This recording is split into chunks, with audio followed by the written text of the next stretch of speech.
Hey everybody, in this episode I want to talk about how to create an animation in D5 Render. We're going to be using our lightly weighted project, so I've got a link in the description for you to download and follow along. So let's get started. First thing I want to talk about, what is the point of an animation versus a 2D rendering, right? There's a couple pros and cons. The 2D renderings, they're basically very focused on like one specific part or area of a project, right? When we think of an animation, there's kind of two ways of thinking about it. One is almost like a fly-through or a walkthrough, where we're basically presenting the sequence of how someone goes through a project. And then the other way of thinking about it is like showing a lot more detail than just those 2D stills.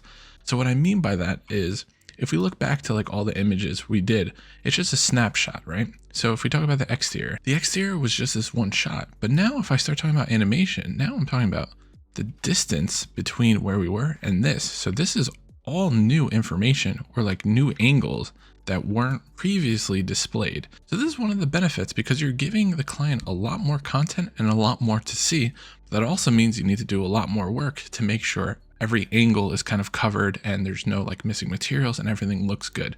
So this is typically like a higher end kind of deliverable that you'd give to a client, but it could be worthwhile. I think one of the benefits of using a real-time render engine is to generate an animation that we're going to be creating. It doesn't take that long. I mean, it's going to take us probably less than 10 minutes to set up the overall structure and maybe 5 to 10 minutes to render out, which is crazy. So it's not a lot of effort to kind of go to the next level. So if you're doing ArchViz professionally, it's a nice little add-on.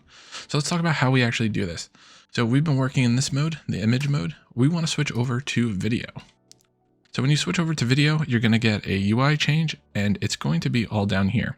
Right down here, these are your clips, okay? Clips, in a way, are kind of like folders. And how I think about it is, depending on what I want to do, I can have one full movie dedicated to one clip. And let's say I just want to do interiors in one clip, and I want to do exteriors in another clip. That's totally fine. You can mix and match, but that's how I use them. You can generate a bunch of them. So that's what this is, and you can rename it accordingly. But you can combine the two. It's just I like to do different clips for different things.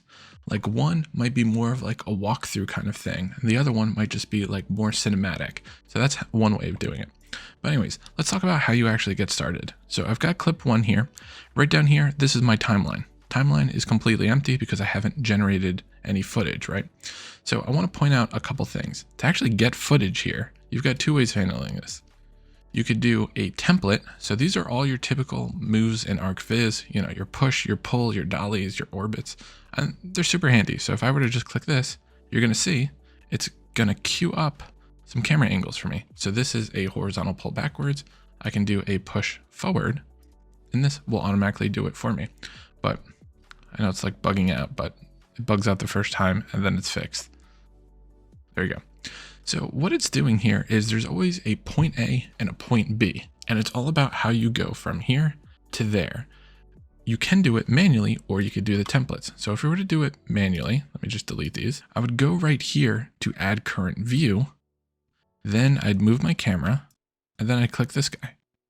So all the templates are doing is just taking the typical moves and doing all those clicks for you. Is it a time saver? Yeah, to some degree. It depends if these line up well with what you're trying to do. So that's why I'm pointing that out.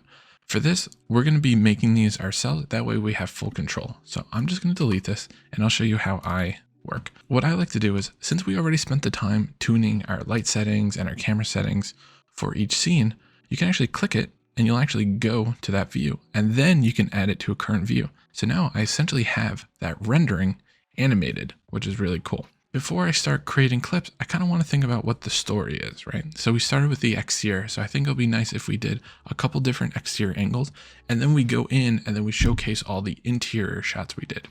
So first I'll do a kind of simple zoom. What I'll do is I'll just move my camera up, and then I'll just press the W key a couple times just to show a simple zoom in. And I'm going to do that. And as a double check, I'll move my timeline back. And now you can see I'm going in. It's kind of like I'm greeting the user to the front door. Right down here, this is the time it takes to go between point A and point B. This is 3 seconds. Watch this. If I change it to 10, now it's going to take 10 seconds to go from point A to point B. So this is how you can control your speed, which is super useful because you don't want to hang on a specific view for too long. I recommend sticking between 3 and 5 seconds, okay? And where do I come up with that? Watch cinema, right?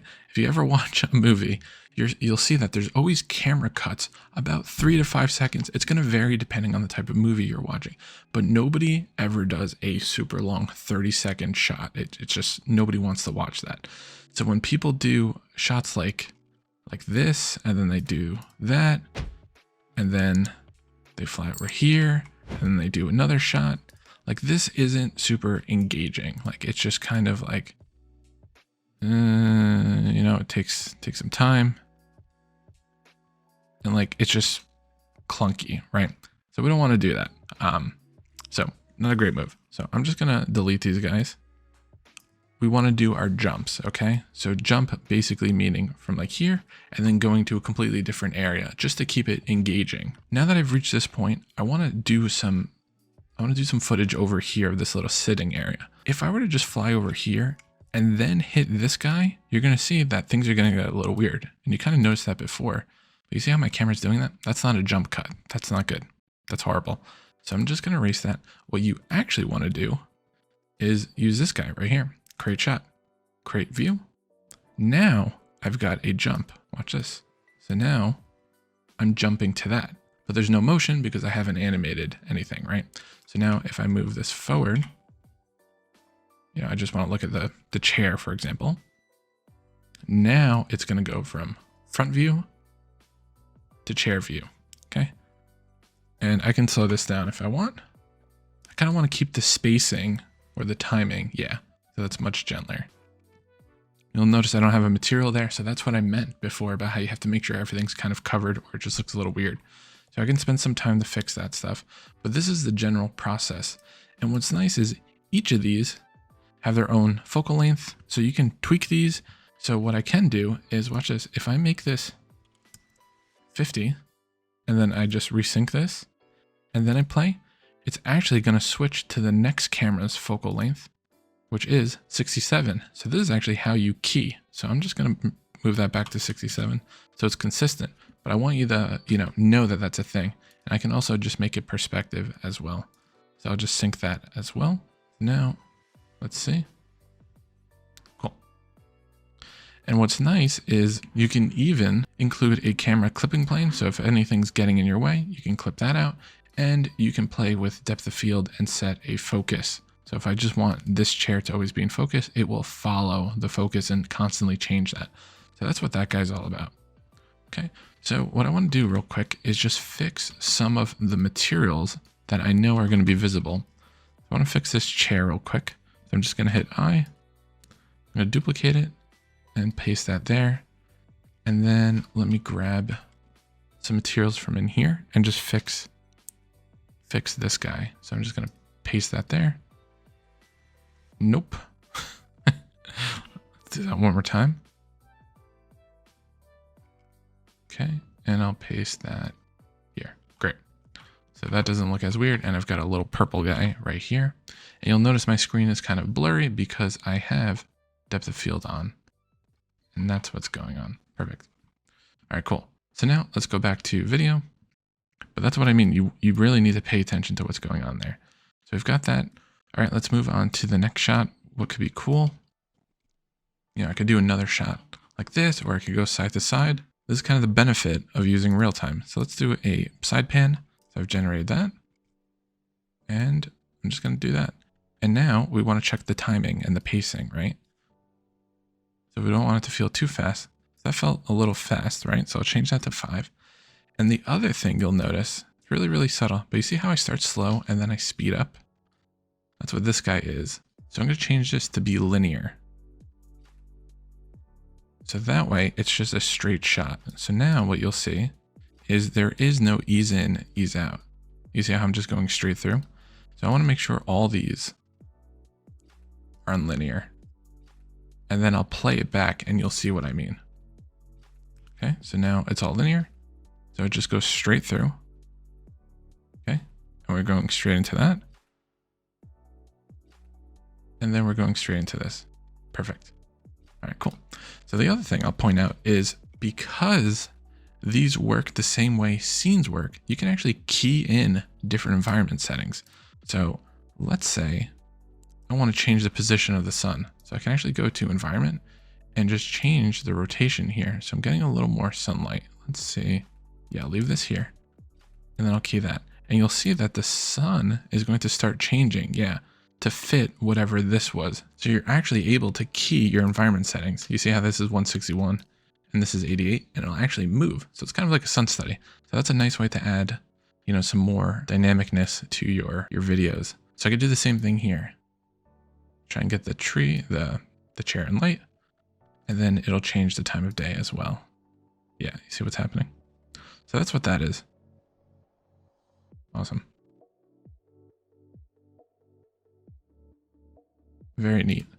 And then I just want to make sure that I always have my depth of field focused on something per clip. So that way, something accurate. There you go. Great. Perfect. All right, so now that I've got this, let's move to the interior. And now I'm in the kitchen. So if you remember, we did a bunch of kitchen renderings. So let's click this. And this is a really nice view. So all I have to do is current view. And now I can do a simple zoom in and do another one. And just like that, we've got a little animation. Exactly. So that seems a little fast. So that's where that 5 seconds comes through. And I'll change this to be a little linear. There we go. Perfect. And since we spent a lot of time on the kitchen, I'll do another angle, maybe coming through here just to show the rest of the space because we did spend a lot of time in here. Great new shot. And I'll zoom in a bit and do another one. We'll make that 5 seconds. Okay, there we go. Very cool. All right, so now that we've done that, let's go down to the hall. And if you want, you can add additional angles. Like you could do like a simple pan here. That's totally fine. Like I'll show you what that would look like. So I'll just do current view, move over here, and I'll do another one. And I'll probably do 5 seconds just because these are so short, like how close they are to each other. That's what I mean. We want it to be, yeah, kind of slow. Exactly. Perfect. And I'm just going to make sure that I always have my focus updated and everything is linear. Perfect. So now let's go down to the hallway right down here. And now this shot, I can just do a simple zoom. So I'm just going to be out here. I'm going to create a new view and we'll do a simple zoom in. Perfect. Always check the speed and the transition. Probably do 4 seconds here. And I'll do linear as well. Perfect. And then let's move to bedroom. So here I've got 2 shots, which we can easily key up. So what I liked about this one is the lighting. So we can keep the camera still and just change the time of day. So let's go to create view. I'm going to create another one here. That way I can key my environment. So here, let me change the altitude to be like that. Update that. And then we'll see that the wall is going to update. Exactly. And it looks like I have the old SketchUp model in here. So to update that, just right click and that will fix itself. And then I want to move to the next one. I'm going to change things up and let's do create view. And I want to do the same thing with the time of day. So let's hit a new one and let's just change our environment settings. There we go. Do something like that. Perfect. Exactly. That's really cool. All right, awesome. And then what's left is the bathroom. So I'm going to create a new view.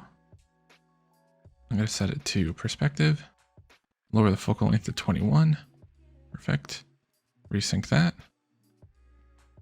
Move in just a little bit and then create a new view. And let's see if that fixes itself. Perfect. And then we could do 4 seconds. We'll do 4 seconds here. All right, so now let's play from the beginning and you'll see how quick it was to generate all those different views, right? Not sure what's going on with my cameras now.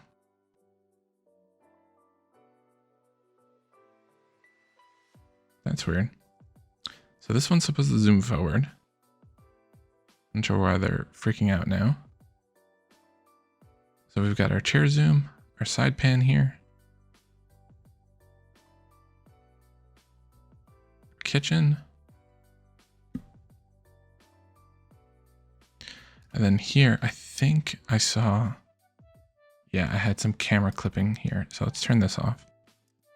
We don't want to lose the sync, right? Okay. Yeah, it was the same issue there. So let's turn that off. And let's turn that off. Oh, I need a little bit here. Yeah, that's why it's good to always do playback. Okay.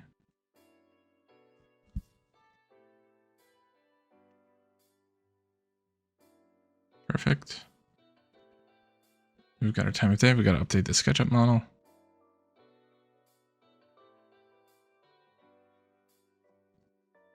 And that's our bathroom. Awesome. Yeah, I saw a little bit of clipping. Yeah, I can get away with 0. That's fine. Perfect. Perfect.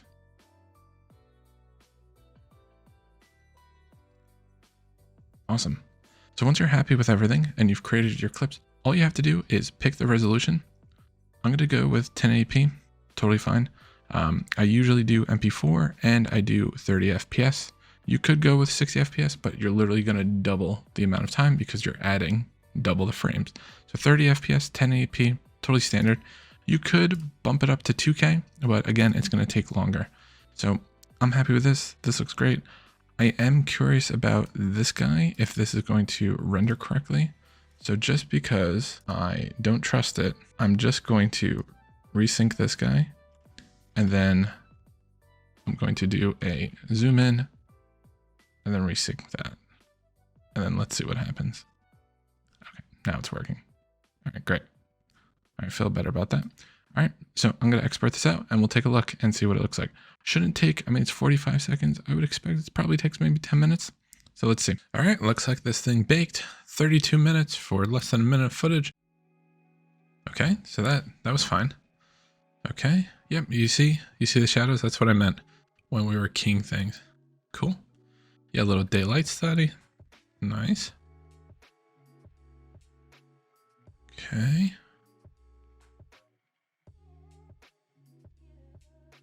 I don't know why all this flickering is happening. That's interesting. Not sure what that's about. Okay, cool. I know I forgot to update the model.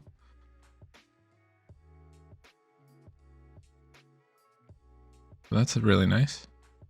And then we've got our bath. Awesome. That was great. Yeah, and that didn't take much time at all. Hope you enjoy this one. This is a lot of fun to take all the work we've done and just animate it all. As usual, if you like the content, drop a like, comment, subscribe. Really helps me out. See you guys next time. Bye.